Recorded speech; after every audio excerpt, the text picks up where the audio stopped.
네, 시청자 여러분 안녕하십니까. 동스포츠의 봉화씨입니다. 2월 막바지로 접어든 현재 대한민국 선수단 제23회 평창 겨울올림픽에서 금메달 4개로 현재 종합순위 9위에 올라 있습니다. 당초 금메달 8개로 종합 4위 안방에서 역대 최고의 성적을 올리겠다. 이번 겨울올림픽을 앞두고 대한체육협회나 선수단이 그렇게 아주 높은 목표를 설정했습니다. 현재까지 목표의 약 절반 정도의 금메달을 따냈습니다. 물론 메달 숫자가 중요하거나 순위가 그렇게 중요한 건 아닐 수도 있겠죠. 그보다 더 중요한 것은 우리 선수들 그 안방에서 열리는 올림픽에서 팬들 앞에서 시청자 앞에서 그 후회 없는 눈물과 땀을 보여주는 그런 투혼을 연일 과시하면서 여러 사람의 가슴을 따뜻한 겨울철의 따뜻한 이야기를 계속 제공하고 있습니다. 2018년 평창 겨울올림픽은 23번째 윈터 제전입니다. 첫 번째 대회가 프랑스의 샤모니에서 열린 이후로 아시아에서 두 번째로 열렸습니다. 일본에 이어서 겨울올림픽은 한국이 이번에 두 번째로 열었고 일본이 겨울올림픽을 두 번 열었기 때문에 아시아에서 전체적으로 세 번째 열리는 겨울제전이 되고 있는데 현재 1위는 노르웨이, 2위는 독일. 그런 순서로 각축을, 종합 우승은 그 두 유럽 나라가 각축을 벌이고 있습니다. 한국 선수들 일요일 날 폐막식을 앞두고 주 종목인 쇼트트랙과 그다음에 빙속 부문에서 추가 메달을 기대하고 있는 상황입니다. 물론 저 성적 자체보다 제가 말씀드리고 싶은 거는 올해 2018년 무술년 평창에서 이제 며칠 뒤에 겨울올림픽이 막을 내리면은 4년 뒤 겨울올림픽 바로 저희들의 이웃 중국의 수도 베이징에서 열리게 됐습니다. 2022년 겨울올림픽 베이징. 아시아 이웃한 국가가 겨울올림픽을 두 번 연속 치르는 일은 유례없는 그런 일입니다. 특히 중국의 수도 북경 베이징은 올림픽 120년 역사상 처음으로 2008년에 여름올림픽을 개최한 데 이어서 2022년에는 겨울올림픽까지 개최하는 세계 최초의 도시로 발돋움하게 됐습니다. 인구가 1,500만 명, 심지어 주변까지 2천만 명이 훨씬 넘는 중국 최대 도시 베이징에서 우리나라하고 시차도 없는 이웃, 그리고 서울에서 굉장히 가깝죠. 베이징까지는. 대한민국 여러분들이 한 가지 도쿄가 서울에서 훨씬 가깝지 않냐고 착각을 하고 계신데 사실은 서울 베이징 거리가 도쿄보다 훨씬 가깝다는 것을 아시는 분이 거의 없으실 겁니다. 저도 직접 여행을 해보고 깜짝 놀랐기 때문에 4년 뒤에는 평창에서보다 더 좋은 그런 성적을 거두리라고 확신하고 있습니다.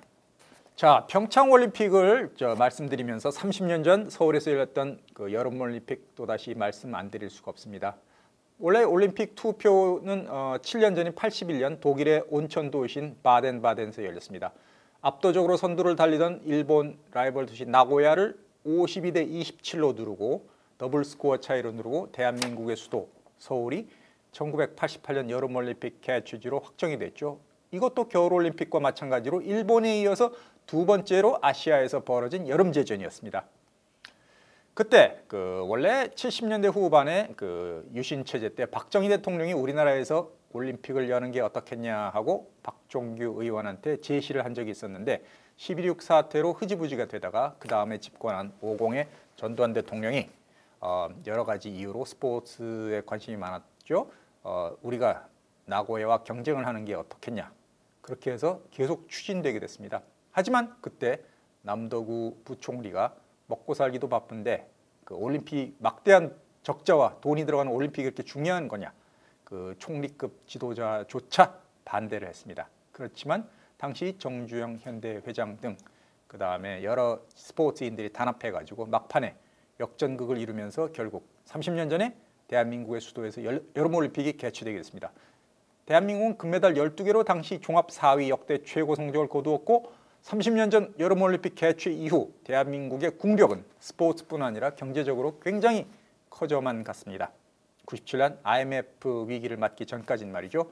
그래서 2002년 한일 월드컵 공동 개최도 성황리에 끝내고 당시 역시 4위를 차지하면서 그 히딩크 감독이 거센 그 축구 붐을 일으킨 바 있습니다. 자, 다시 평창올림픽으로 돌아와가지고 현재 금메달 4개를 따낸 한국 선수단 꼭 우승 소식 못지않게 여러 종목에서 각종 화제를 뿌리고 있습니다. 가장 큰 이슈를 독점한 종목은 역시 남녀 아이스하키였죠. 한 번도 이기지 못하고 4전 전패에 그쳤지만 남자 아이스하키는 캐나다 한인 백지선 감독의 지도 아래 그 세계 톱 클래스의 강호들과 몸을 아끼지 않는 투혼으로 그 다음 세대에는 아이스하키가 한국에서 굉장히 최고 인기 종목으로 그 기반을 다지게 됐습니다. 여자 아이스하키는 또 북한 선수들까지 참여해서 남북 단일팀을 구성했죠. 역시 한 번도 이기지 못했지만 캐나다 출신의 그 사라 머리 감독이 눈물을 흘리면서 내가 이번까지 경험했던 것 중에 가장 감격적인 드라마였다, 이렇게 강조를 한 바 있습니다. 승패와 관련 없이 이러한 그 남북 간의 해빙 무드가 올림픽 이후에도 그 어떤 결과를 가져올지 주목되는 상황입니다.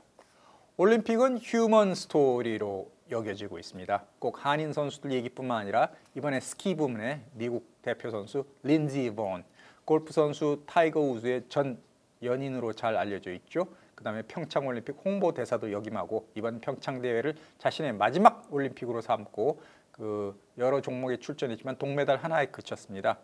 그 8년 전 밴쿠버 올림픽 금메달리스트다운 모습은 없고 아무래도 30살이 넘은 노쇠 현상을 보이긴 했지만은 자신의 할아버지가 바로 저 60여 년 전에 대한민국 땅에서 벌어진 그 6.25 전쟁, 한국 전쟁에서 직접 참여한 용사다. 돌아가신 할아버지를 생각하니까 눈물이 난다면서 그 할아버지가 목숨을 바쳐서 그 북한군과 싸웠던 그런 현장에서 올림픽 무대에서 메달을 딴 데 대한 기쁨도 감추지 않았습니다. 이 또한 굉장히 미국뿐만 아니라 전 세계적으로 훈훈한 감동을 일으키면서 평창 올림픽의 위상을 올리는데 한몫했습니다. 다만 그 좀 오게티 같은 사건도 벌어졌죠. 윤성빈 선수가 남자 스켈레톤 부문에서 첫 금메달, 아시아에서 첫 스켈레톤 금메달을 땄는데 저 여당 국회의원 한 분이 비표도 없이 입장해서 사진도 찍고 그것을 자신의 소셜 미디어에 올려가지고 자랑을 하는 것은 또 많은 네티즌들의 공분을 사기도 했습니다. 그리고 200만 원이 넘는 비싼 패딩을 의원들이 입고 다녔는데 대회가 끝난 후에 반납을 고려하고 있다라고 얘기했지만 역시 평민들이 볼 때는 괴리감을 떨치지 못하는 그런 씁쓸한 장면도 나오긴 했습니다. 하지만 전반적으로 평창올림픽은 외국 선수들한테 아주 영양가 많고 푸짐한 한국 음식을 대접하고 마사지 기계도 무료로 제공하고 여러 가지 그 오락 시설과 그 훈훈한 선수촌 분위기를 연출하면서 역대 최고의 겨울 이벤트라는 찬사를 받고 있습니다. 이웃 일본의 인터넷 언론에서는 뭐 여러 가지 일본 사람들이 바가지에 시달리고 있다, 뭐 자원봉사자가 사라지는 일이 있다, 이런 식으로 곁가지적인 불만을 토하기도 했습니다만 역시 어느 대회나 100% 완벽한 건 없습니다. 전반적으로 이번 평창올림픽은 30년 전 서울 여름올림픽에 이어서 또다시 대한민국의 위상을 한 단계 업그레이드 시킨 그런 주요 이벤트로 역사에 남으리라고 확신합니다. 시청해 주셔서 감사합니다. 저는 다음 주 이 시간에 다시 뵙겠습니다. 고맙습니다.